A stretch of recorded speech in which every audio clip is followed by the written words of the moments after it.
रात के 10 बज चुके हैं और मैं हूं आप सभी का अपना शावेज़ मलिक और हाजिर हूं आप लोगों के सामने फिर से एक क्राइम की कहानी को लेके, एक क्राइम की घटना को लेके। दोस्तों तकरीबन अगर मैं आप लोगों से बोलूं तो 660 एपिसोड मैं अपने इस चैनल पे आप लोगों को सुना चुका। और तकरीबन जो मेरा पहला वाला चैनल टर्मिनेट हुआ था उस पे भी मैंने आप लोग को 350 से ज़्यादा एपिसोड सुनाए थे, यानी 660 और 350। आप मोटा मोटा मान के चल लीजिए कि 1000 के आसपास एपिसोड मैंने आप लोग को सुनाए हैं। और एक और चैनल मैंने जो अभी चालू किया है हाल फिलहाल में, उस पे भी मेरे लगभग 90 एपिसोड हो चुके, यानी 11 एपिसोड हम लोग मोटा मोटी मान लेते हैं कि 1100 एपिसोड मैंने आप लोग को सुनाए। 1100 एपिसोड का मतलब है कि 1100 क्राइम की कहानियाँ। लेकिन दोस्तों ये जितनी भी 1100 क्राइम की कहानियाँ मैंने आप लोग को सुनाई हैं, इसमें आप लोग को कत्ल के पीछे अलग अलग मोटिव मिला होगा। ज़्यादातर कत्ल के पीछे अवैध संबंध मिले होंगे, उसके बाद में किसी को पता चला होगा, उसके बाद में कत्ल हुआ होगा, किसी ने अपने राज को छुपाने के लिए कत्ल किया होगा, किसी ने किसी वजह से तो किसी ने किसी वजह से। लेकिन दोस्तों आज की जो कहानी मैं आप लोग को सुनाऊंगा, ये कहानी मुझे मेरे करियर में सबसे अजीब कहानी है। क्योंकि दोस्तों आज की कहानी ऐसी है कि इस पूरी कहानी ने पूरे देश के अंदर सनसनी मचा दी है। ये कहानी ऐसी है कि मध्य प्रदेश के अंदर एक जगह लगती है जबलपुर, और इसी जबलपुर के अंदर एक गांव लगता है रिमझिम गांव। और इसी गांव के अंदर एक कथा हो रही थी, और कथा के अंदर अनिरुद्ध आचार्य जो कि काफ़ी ज़्यादा फेमस हैं, वो गए हुए थे। और उसके बाद में एक व्यक्ति जिनका नाम इंद्र कुमार होता है, ये खड़े होते हैं और महाराज से पूछते हैं कि महाराज मेरी ज़मीन तकरीबन 18 एकड़ के आसपास है, मेरा कारोबार भी अच्छा है, लेकिन उसके बावजूद भी मेरी अभी तक शादी नहीं हुई है। अब जो महाराज होते हैं वो कहते हैं क्या बात है, लड़की वालों को क्या तुम्हारी ज़मीन नहीं दिख रही है। लेकिन दोस्तों उसके बाद में ये जो रील थी, रील का ये जो पार्ट था, ये सोशल मीडिया के ऊपर वायरल हो जाता है, जिसमें ये इंद्र कुमार जो महाराज थे उनसे बोल रहे थे कि महाराज मेरी शादी नहीं हो रही है। अब ये रील जब सोशल मीडिया के ऊपर वायरल होती है तो वायरल होते होते ये रील तकरीबन मध्य प्रदेश से 600 किलोमीटर दूर पहुंच जाती है। 600 किलोमीटर दूर पहुंचती है, वहाँ पे एक लड़की इस रील को देख लेती है। वो लड़की जब इस रील को देखती है, शायद उस लड़की को भी कोई अच्छा रिश्ता मिल नहीं पा रहा था, इसलिए वो तुरंत इस रील को देखने के बाद में अपने भाई से डिस्कस करती है कि ये देखो लड़का भी ठीक है और 18 एकड़ के आसपास ज़मीन है। 18 एकड़ का माना होता है कि बहुत बड़ी प्रॉपर्टी, करोड़ों की प्रॉपर्टी। और अगर मेरी इनसे शादी हो जाएगी तो 18 एकड़ की प्रॉपर्टी पे मैं अकेले जाकर राज करूँगी। अब जैसे ही भाई ये बात सुनता है कि उसकी बहन को लड़का पसंद है, तो उसके बाद में वो जो भाई होता है ये तकरीबन अपनी बहन के उस रिश्ते के लिए 600 किलोमीटर दूर पहुंचता है, उससे बात करने के लिए, उस लड़के से बात करने के लिए जाता है। इंद्र कुमार से बात करता है, बात करने के बाद में कहता है कि मैं तुम्हारे लिए अपनी बहन का रिश्ता लेके आया हूँ, क्योंकि तुम्हारी एक रील वायरल हुई थी, उसमें तुम बोल रहे थे कि कोई अच्छा रिश्ता मिल नहीं पा रहा है, मेरी बहन ने देखा, उसको तुम पसंद आ गए, लिहाजा मैं चाहता हूँ कि तुम मेरी बहन से शादी कर लो। अब इंद्र कुमार जब ये बात सुनता है तो बहुत ज़्यादा प्रसन्न हो जाता है, खुश हो जाता है। वो उससे कहता है कि कैसी दिखती है तुम्हारी बहन। तो ये जो लड़का गया हुआ था वो अपनी बहन की फ़ोटोग्राफ्स दिखाता है। इंद्र कुमार को वो लड़की पसंद आ जाती है, इसलिए इंद्र कुमार उस लड़की के भाई को होटल लेके जाता है। एंड होटल ले जाने के बाद में उसके भाई की अच्छे तरीके से खातिर तवज्जो करता है ताकि उसे ये रिश्ता पसंद आ जाए। और दोस्तों उसके बाद में होता भी ऐसा ही है, दोनों नंबर एक्सचेंज कर लेते हैं और उसके बाद में लड़की और इंद्र कुमार एक दूसरे से बातचीत शुरू कर देते हैं। बातचीत तो शुरू करते हैं, लेकिन दोस्तों उसके बाद में बात शादी तक पहुंच जाती है। और बात जब शादी तक पहुंचती है, उसके बाद में शादी होती है। और सुहाग रात वाली रात को कुछ ऐसा होता है दोस्तों, जिसे सुनने के बाद में आपकी रूह कांप जाएगी। आप लोग सोच भी नहीं सकते कि इस पूरी कहानी के अंदर इतनी बड़ी प्लानिंग थी। तो पूरी कहानी मैं आप लोगों को सिलसिलेवार तरीके से सुनाऊंगा, लेकिन दोस्तों मैं आप लोगों से रिक्वेस्ट करता हूं कि आप लोग अगर इस चैनल पर पहली बार आए हैं तो इस चैनल को सब्सक्राइब कर बेल आइकन को ज़रूर प्रेस कर लीजिएगा, ताकि हमारी जितने भी क्राइम डॉक्यूमेंट्रीज़ होती हैं उसकी नोटिफिकेशन आप लोग को मिले और आप लोग हमारी वीडियोज़ को time to time up to date देखते रहें। तो चलते हैं दोस्तों, सीधा इस कहानी की शुरुआत करते हैं। दरअसल दोस्तों बात करूँ अगर मैं आज की इस कहानी की, तो इस कहानी की शुरुआत होती है उत्तर प्रदेश के कुशीनगर से। और इसी कुशीनगर के अंतर्गत एक इलाका आता है कसिया इलाका, और इसी कसिया इलाके के अंतर्गत एक थाना आता है हाटा थाना। और ये जो हाटा थाना है, इसी हाटा थाने के अंतर्गत एक कस्बा पड़ता है जिसको बोलते हैं सुकरौली। ये जो सुकरौली कस्बा है, इसी कस्बे के अंतर्गत एक वार्ड नंबर 4 इलाका आता है।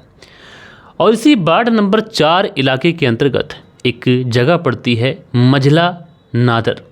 और ये जो मझला नहर है, इसी मझला नहर के आसपास मैं बात कर रहा हूँ 6 जून साल 2025 की। 6 जून साल 2025 को दोपहर के तकरीबन 3 से 4 बजे के आसपास का समय था। और दोस्तों यहाँ पर कुछ लोग अपने जो मवेशी होते हैं, जानवर होते हैं, उन जानवरों को चरा रहे थे। अब ऐसे में ही कुछ लोगों को झाड़ियों के पीछे कुछ दिखाई पड़ता है। अब जैसे ही झाड़ियों के पीछे कुछ अजीब सा दिखाई पड़ता है तो वहाँ पर जो लोग होते हैं वो लोग उस तरफ जाने की कोशिश करते हैं। अब दोस्तों जब वहाँ पर जाने के बाद में देखते हैं तो एक डेड बॉडी पड़ी हुई है। जो डेड बॉडी पड़ी हुई है इसमें एक व्यक्ति है। इस व्यक्ति ने नीले कलर की पैंट पहन रखी है और रेड कलर की चेक की शर्ट इसने पहन रखी है। जिस्म से खून बह रहा है। एक चाकू है जो उसके गले में ही फंसा हुआ है, यानी किसी ने बड़ी ही बेरहमी के साथ में कत्ल कर कर उसकी डेड बॉडी को यहाँ पर फेंका है। अब जैसे ही इस तरीके का दृश्य वहाँ पर लोग देखते हैं, लोगों की चीखें निकल जाती हैं। देखते ही देखते ये जो बात थी ये पूरे कस्बे के अंदर फैल जाती है, सुकरौली कस्बे के अंदर। और वार्ड नंबर 4 की जो सभासद होती हैं शशि चौधरी जी, वो भी वहाँ पर पहुँच जाती हैं। दोस्तों लोगों की एक भीड़ वहाँ पर इकट्ठा हो चुकी थी। वहीं से कोई व्यक्ति सीधा पुलिस को इन्फॉर्म कर देता है। पुलिस को इन्फॉर्म करने के बाद में बताता है कि साहब, वार्ड नंबर 4 में जो मझला नहर है यहीं पर झाड़ियों के पीछे एक डेड बॉडी पड़ी हुई है। डेड बॉडी इस तरीके से ज़ख्मी हालत में है कि किसी ने तेज़ धारदार हथियार से वार करके उसकी हत्या की है और साथ के साथ उसकी गर्दन में जो चाकू है वो अभी भी फंसा हुआ है। अब पुलिस जब इस तरीके की बात सुनती है, पुलिस हक्की बक्की रह जाती है। लिहाजा पुलिस की जो एक टीम होती है तुरंत अपनी जो जिप्सी होती है उस जिप्सी में बैठकर और तुरंत वहाँ पर पहुँचती है। जब वहाँ पर पहुँचती है तो वहाँ पर लोगों की एक भीड़ जमा होती है। पुलिस उस भीड़ को बचाते हुए आगे पहुँचती है और आगे पहुँचने के बाद में देखती क्या है कि जिस तरीके की इन्फॉर्मेशन पुलिस को मिली थी ये इन्फॉर्मेशन 100% सच थी। वहाँ पर एक डेड बॉडी पड़ी हुई थी जो कि एक पुरुष व्यक्ति है जिसने नीले कलर की पैंट पहन रखी है और लाल कलर की चेक की शर्ट पहन रखी है और साथ के साथ में चाकू जो है वो उसकी गर्दन में ही फंसा हुआ है। इस तरीके का दृश्य देखने के बाद में पुलिस के भी रोंगटे खड़े हो जाते हैं।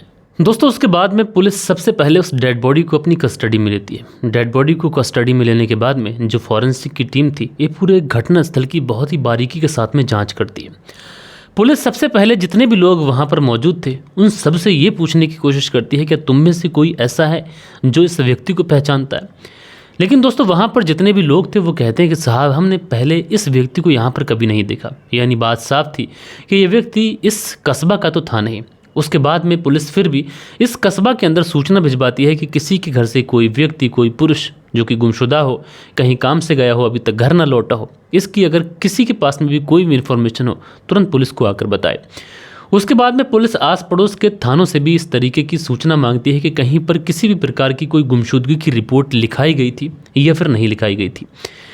लेकिन दोस्तों पुलिस अपने तरीके से हर कोशिश कर रही थी। ना तो पुलिस की जो आस पड़ोस के गांव हैं वहाँ से कोई ऐसी सूचना मिली थी कि कोई व्यक्ति गुमशुदा है और उसकी कहीं पर रिपोर्ट लिखाई गई हो, ना किसी पुलिस थाने से।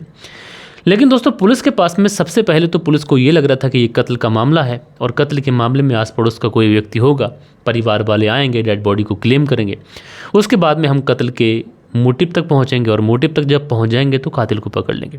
लेकिन यहाँ पर पुलिस के लिए सबसे ज़्यादा कॉम्प्लिकेटेड अगर कुछ था तो वो ये था कि ये जो व्यक्ति है मरने वाला, उसकी ही शिनाख्त नहीं हो पा रही थी। और मरने वाले व्यक्ति की अगर शिनाख्त नहीं हो पाएगी तो फिर कातिल तक पहुंच पाना ये बहुत ज़्यादा इम्पॉसिबल टास्क हो जाता है, यानी बहुत ज़्यादा कॉम्प्लिकेशन से भरा हुआ हो सकता है। लिहाजा धीरे धीरे ये जो खबर थी अब सोशल मीडिया का हिस्सा बन जाती है, प्रिंट मीडिया में भी छप जाती है कि इस तरीके से जो कुशीनगर का कस्बा है और हाटा थाने के अंतर्गत एक डेड बॉडी मिली है जो इतनी ज़्यादा बुरी तरीके से उसको ज़ख्मी किया गया, उसके बाद में उसकी हत्या की गई।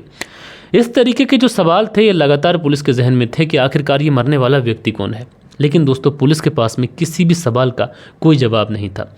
उसके बाद में पुलिस फैसला करती है कि ये जो व्यक्ति है, इस व्यक्ति की सूचना, इसके फोटोग्राफ्स, ये सारी चीज़ें सोशल मीडिया और अन्य पोर्टल पर डालना चाहिए जहां से कम इस व्यक्ति के बारे में कोई तो इन्फॉर्मेशन मिल सके। अब दोस्तों पुलिस सोशल मीडिया के ऊपर और जो पुलिस के अन्य पोर्टल होते हैं हर जगह पर इन्फॉर्मेशन शेयर कर चुकी थी और पुलिस सोच रही थी कि एक आध दिन में कहीं ना कहीं से कोई खबर मिल जाएगी, कोई व्यक्ति आएगा, डेड बॉडी होगी, उसको क्लेम करेगा, उसके बाद में हम कातिल तक पहुँच जाएंगे, कत्ल का मोटिव मिल जाएगा, शख्स की पहचान हो जाएगी, तो शायद इस केस का खुलासा हो जाए। लेकिन दोस्तों 6 जून साल 2025 को ये डेड बॉडी मिली थी। लेकिन 6 जून साल 2025 के बाद में 7 गुजर जाती है, 8 गुजर जाती है, 9 गुजर जाती है, 10 गुजर जाती है और दोस्तों इतने दिन के बाद भी पुलिस को कोई भी लीड नहीं मिली थी। पुलिस अपने हाथ पैर मार रही थी। एक ब्लाइंड मर्डर था, लेकिन उस ब्लाइंड मर्डर को सुलझाने के लिए पुलिस हर संभव कोशिश कर रही थी। दोस्तों, कल मैंने आप लोगों को पुलिस की तफ्तीश की एक अनोखी कहानी सुनाई थी, जिसमें महज एक कॉन्डम के पैकेट से पुलिस ने कातिल को ढूंढ निकाला था। लेकिन आज की जो कहानी है, ये भी पुलिस की तफ्तीश की एक बेहतरीन नमूना है। दोस्तों, 10 तारीख के बाद 15 गुजर जाती है, 20 गुजर जाती है। तकरीबन अगर देखा जाए इस पूरे केस के अंदर, तो अभी तक 20 दिन का लंबा समय गुजर चुका था और पुलिस के पास में कोई भी ऐसा इनपुट हाथ नहीं लगा था कि जिससे कम से कम मरने वाले की कोई शनाख्त हो सके। आखिरकार पुलिस को इन्फॉर्मेशन मिलती है कि 28 जून की ये बात है, 28 जून को पुलिस को इन्फॉर्मेशन मिलती है। पुलिस का ही एक पोर्टल होता है, सेंट्रल पोर्टल, उसी से पुलिस को इन्फॉर्मेशन मिलती है कि ये जो व्यक्ति है, इस व्यक्ति का नाम इंद्र कुमार है और इंद्र कुमार का एक भाई है अजय कुमार।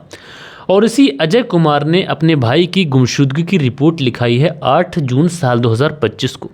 लेकिन कहाँ पर लिखाई है, आप हैरान रह जाएंगे दोस्तों, क्योंकि डेड बॉडी मिली है उत्तर प्रदेश के अंदर। और यहाँ पर एक गांव पड़ता है पटबा खतौली, जो कि जबलपुर मध्य प्रदेश में आता है, और थाना पड़ता है मंझौली।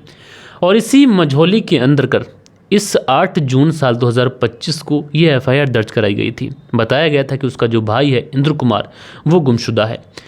अब जैसे ही पुलिस को ये इन्फॉर्मेशन मिलती है कि इस व्यक्ति की गुमशुदगी की रिपोर्ट लिखाई गई है, लिहाजा पुलिस वाले उसके परिवार वालों को इन्फॉर्म कर देते हैं। परिवार वालों को इन्फॉर्म हो जाता है। उसके बाद में इंद्र कुमार का मोबाइल नंबर लिया जाता है।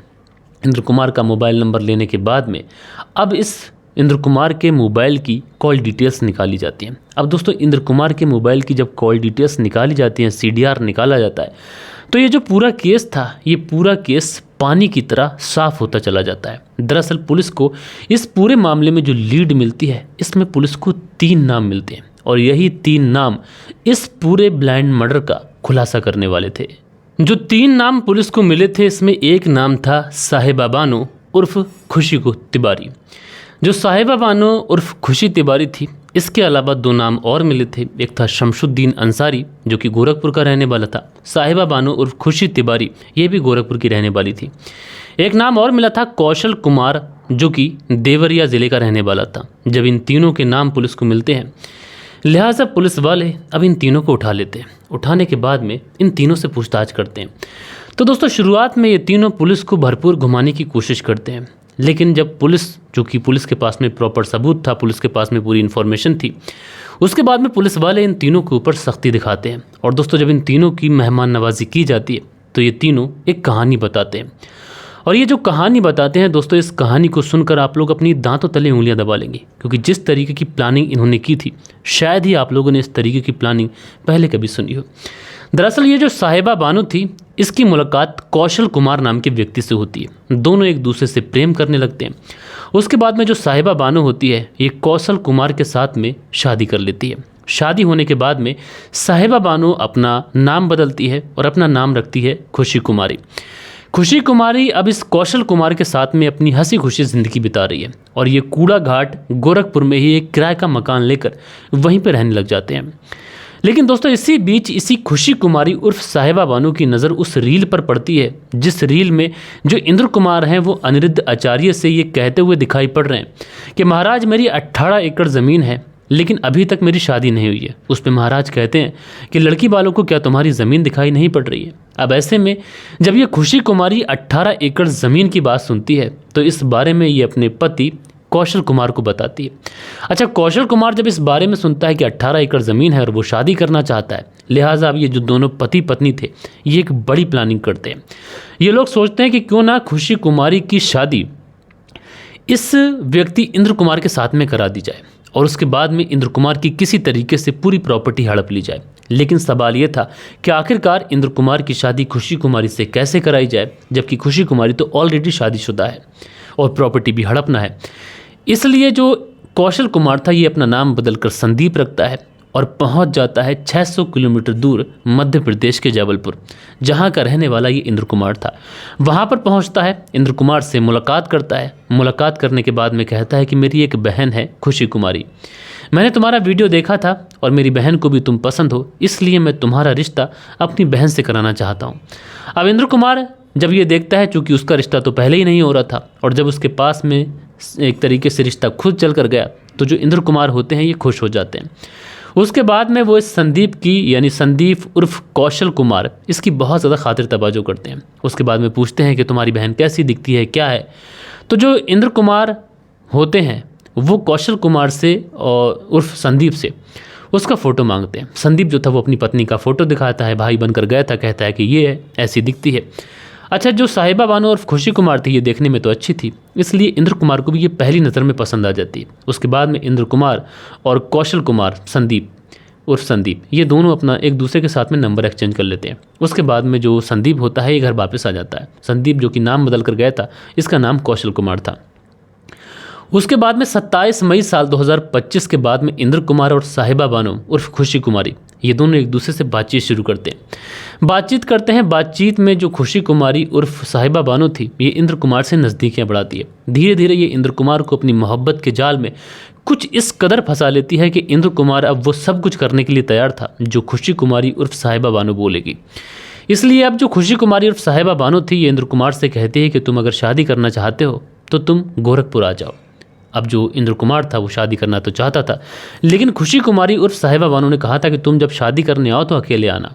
उसके बाद में जो इंद्र कुमार था ये उससे शादी करने के लिए 2 जून साल 2025 को अपने घर से निकलता है। लेकिन घर से निकलने से पहले इसने अपने भाई अजय कुमार को इस बारे में बताया था कि उसे एक लड़की मिल गई है, उससे वो शादी करने वाला है, बस इतना ही उसने बताया था और उसके बाद ये निकल आया।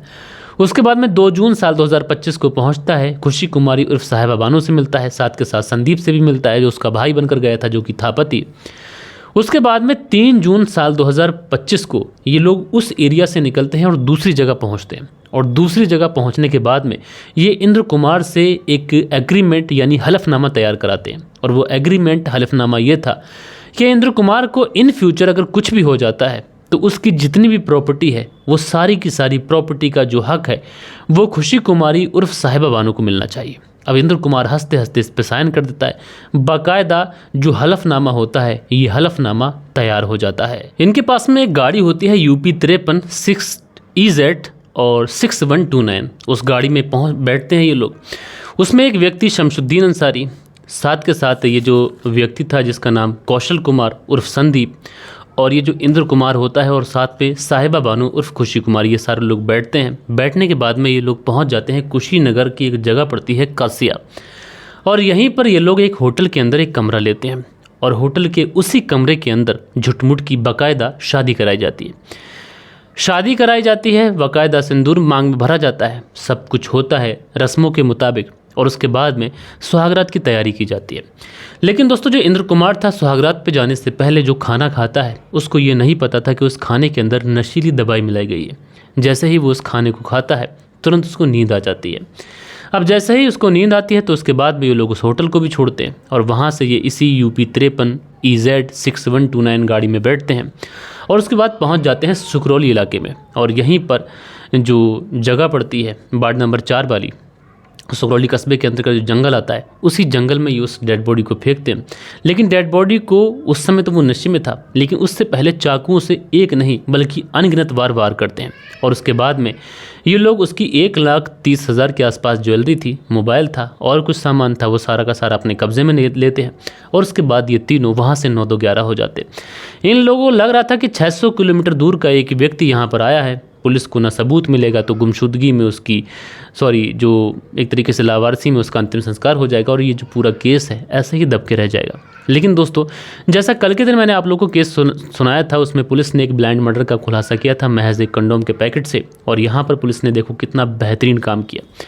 तो कभी कभी आप देखते हैं कि जो क्राइम स्टोरीज़ होती हैं उसके अंदर पुलिस का कुछ ऐसा काम दिखाई पड़ता है जिसमें पुलिस के इस काम को सैल्यूट करने को मन करता है। और दोस्तों इस केस के अंदर भी पुलिस ने ऐसा ही किया। यहाँ पर जितने भी पुलिसकर्मी इस पूरे केस के अंदर लगे हुए थे सबके सब बधाई के पात्र हैं और सब ने इस केस का खुलासा किया। वो तो भला हो उस व्यक्ति का जो इंद्र कुमार का भाई था अजय जी, उसने जाके पुलिस थाने में कंप्लेंट लिखाई, उसके बाद में इस पूरे केस का खुलासा हो गया। इन्होंने एक ऐसे व्यक्ति का कत्ल कर दिया उसकी प्रॉपर्टी हड़पने के लिए। जब पुलिस ने 29 जून साल 2025 को इस पूरे केस का खुलासा किया और जो पुलिस ने बताया तो ये पूरा प्लान इन्होंने सिर्फ और सिर्फ उसकी 18 एकड़ ज़मीन को हड़पने के लिए किया था। और दोस्तों उसके बाद में इनका जो प्लान था, इनके जो मंसूबे थे, ये नाकाम रहे और आखिरकार ये पुलिस की गिरफ्त में है। लेकिन दोस्तों आप लोग इस पूरी कहानी के बारे में सबसे ज़्यादा कसूरवार किसको मानते हैं, इसमें गलती किसकी थी, आप लोग कमेंट्स करके ज़रूर से ज़रूर बताइएगा। बाकी दोस्तों कल के दिन आप लोग के कुछ प्यारे प्यारे कमेंट्स भी हैं, वक्त होता है कि आप लोग के कमेंट्स पढ़ लिए जाएँ। सो दोस्तों कल के दिन जो आप लोग के कमेंट्स आए हैं, इसमें जो अगला कमेंट है वो है SM जालिस, और ये लिखते हैं really very good job done by police, salute है, काश सब केस ऐसे ही मेहनत से सॉल्व किए जाएं। तो शुक्रिया भाई आपका कि आपने अपना बेशकीमती कमेंट्स किया। शान आलम है, लिखते हैं वेरी नाइस स्टोरी, तो शान आलम जी शुक्रिया। उसके बाद में अगला जो कमेंट्स है ये है सिंह ज्ञान सागर जी, लिखते हैं good job, keep it up, make sure without hurting anyone you deliver the moral of the society. तो शुक्रिया मेरे भाई आपका। और उसके बाद में दिनेश कुमार हैं, लिखते हैं नाइस मलिक भाई, बहुत बढ़िया कहानी है। तो दिनेश कुमार जी शुक्रिया। दिनेश कुमार आगे लिखते हैं कहानी बहुत बढ़िया है। दिनेश कुमार जी शुक्रिया। दिनेश कुमार जी ने हार्ट बनाया है, शुक्रिया आपका। मंसूरी भाईजान लिखते हैं गुड जॉब भाई, और साथ में कुछ हार्ट के इमोजी बनाते हैं, शुक्रिया। मोहम्मद रियाज ने लिखते हैं नाइस स्टोरी सर जी, और ये कहानी पहले मैं सुना हूँ शायद सुप्रीतम बनर्जी से, थैंक्स आपने रेफरेंस कराते हैं, थैंक्स आपने रेफरेंस कराते हैं, तो शुक्रिया मेरे भाई आपका। उसके बाद में मनदीप वर्मा है, लिखते हैं नमस्ते सर जी, सर आपकी हैबिट बहुत ज़्यादा बढ़िया है, आप सारे मैसेज को हर बार रीड करते हो, गुड जॉब सर जी। प्रदीप वर्मा जलंधर पंजाब से सुनते हैं। तो प्रदीप वर्मा जी ये मेरा प्यार है और आप सभी लोगों का जो प्यार मेरे साथ बना हुआ है, इसलिए मैं आप लोगों के कमेंट्स पढ़ता हूँ। कई बार स्टोरी लंबी हो जाती है, कई लोग शिकायत भी करते हैं, तो मैं उन लोगों से कहता हूँ कि स्टोरी हमारी पहले ख़त्म हो जाती है। जो लोग कमेंट्स में इच्छुक होते हैं वो कमेंट सुनते हैं, बाकी लोग तो स्टोरी सुन के निकल जाते हैं। उसके बाद में शाकिब अंसारी हैं, लिखते हैं अस्सलाम वालेकुम भाई, आपका कहानी सुनाने का अंदाज़ बहुत निराला है, अल्लाह आपको सलामत रखे, खुश रहें, सूरत से सुनता हूँ भाई आपको। तो शाकिब अंसारी जी मेरे भाई शुक्रिया आपका, आप सूरत से सुनते हैं। मंसूरी भाईजान जी जो हार्ट बनाते हैं, बहुत बहुत शुक्रिया। उसके बाद में अगला जो कमेंट्स है ये शान सिंह वलबिया करके आईडी, लिखते हैं जय हिंद बंदे मातरम। तो भैया जय हिंद बंदे मातरम, कैसे हैं आपका, शुक्रिया। सरफराज सिद्दीकी हैं, लिखते हैं अस्सलाम वालेकुम भाई, आपका पुराना साथी दोहा कतर से, always listen your story but comments daily नहीं करता हूँ, नाइस जॉब भाई। तो सरफराज सिद्दीकी जी शुक्रिया आपका, आप मेरे बहुत पुराने साथी हैं, मुझे याद है। तो कोई बात नहीं, जब भी आपको टाइम मिलता है कमेंट्स करते हैं। मेरा नाम शाहनवाज है और मैं शाम्स ताहिर खान को सिर्फ सुनता हूँ, पहले पर अब से आपका फ़ैन हो गया हूँ, आप अच्छा स्टोरी सुना रहे हैं, बस कंटिन्यू रहना आप प्लीज़।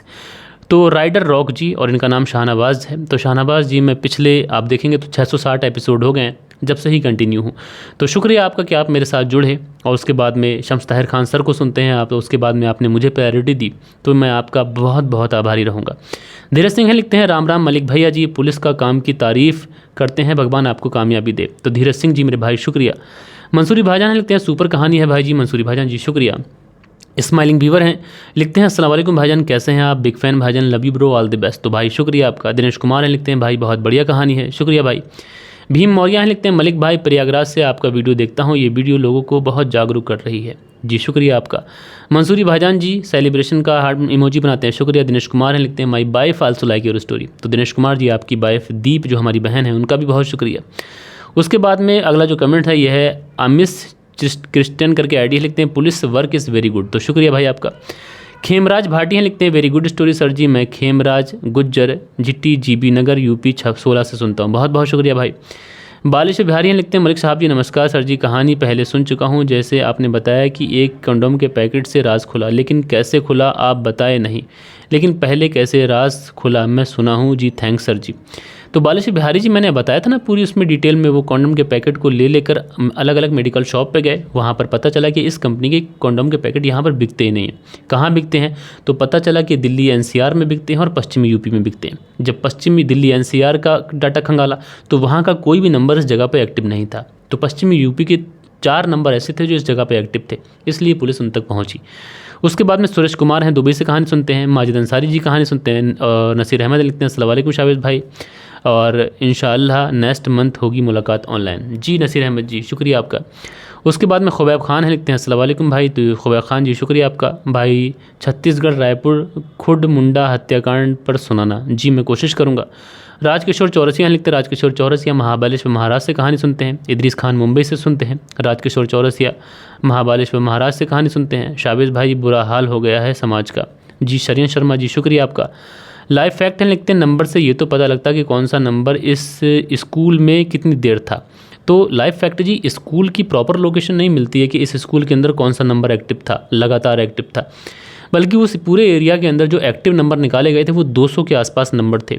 लेकिन जब पुलिस को ये लीड मिली कि इस तरीके के जो कॉन्डम है ये पश्चिमी यूपी के अंदर बिकते हैं, तो पुलिस ने पश्चिमी यूपी के नंबर को ज़ीरो इन कर लिया और उसके बाद में इस पूरे केस का खुलासा हो गया।